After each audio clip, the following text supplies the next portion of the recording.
What has Rek-Rap gotten himself into now, and can Peter help him out with this so-called case?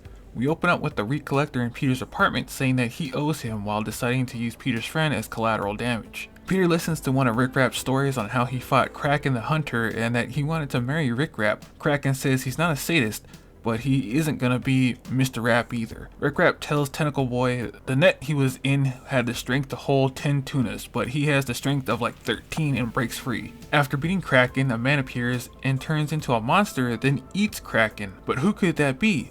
Then Peter interrupts Rek-Rap, saying that the keys he was trying to crack was just a Recollector taking the demons back to Limbo, meaning Rek-Rap didn't want to go back home. Peter tells Rek-Rap that he's going home whether he wants to or not. Rek-Rap tells him that the Recollector keeps going into people's houses after catching a demon, and there's always a light show for some reason in the attic. The Recollector meets up with Madeline as she asks how much longer must it be before they can catch Rek-Rap.